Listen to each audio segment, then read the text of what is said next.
আসসালামু আলাইকুম ওয়া রাহমাতুল্লাহি ওয়া বারাকাতুহু।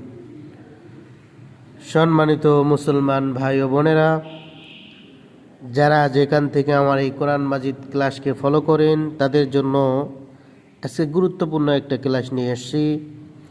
28তম ঘন্টা, 20 নং তাজদিদ।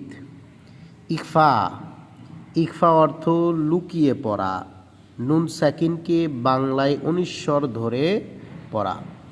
ইকফার হরফ 15টি অক্ষর: তা, সা, জিম, দাল, জাল,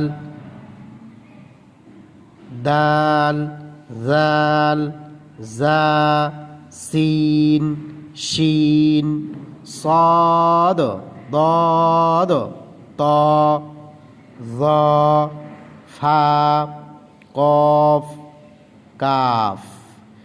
নুন সাকিনের বাম পাশে এই সব অক্ষর পাইলে নুন সাকিন সেইখানে ইকফা করে পড়বে, সেখানে ইকফা করে পড়বে।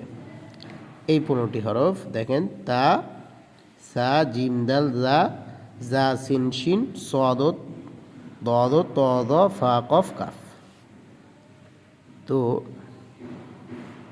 আমরা এক লাইন দেখাবো, আর বাকিটা পরের ভিডিওতে দেবো ইনশাল্লাহ। দেখেন, হামজা নুন জবর আং, কাপ মিম পেশ কুম, আং কুম। হামজা নুন জবর আং, তা মিম পেশ তুম, আং তুম। হামজা নুন জের ইং, সা জবর সা, ইং সা। তা নুন জবর তাং, ফা জবর ফা, তাং ফা। আইন পেশ উ, তাং ফাউ। তো আমরা এইভাবে পড়বো, আর বাকি যে 2 লাইন এটা আমরা পরের ভিডিওতে দেবো ইনশাআল্লাহ। আল্লাহ তাআলা আমাদেরকে সঠিকভাবে বোঝার তৌফিক দান করুক।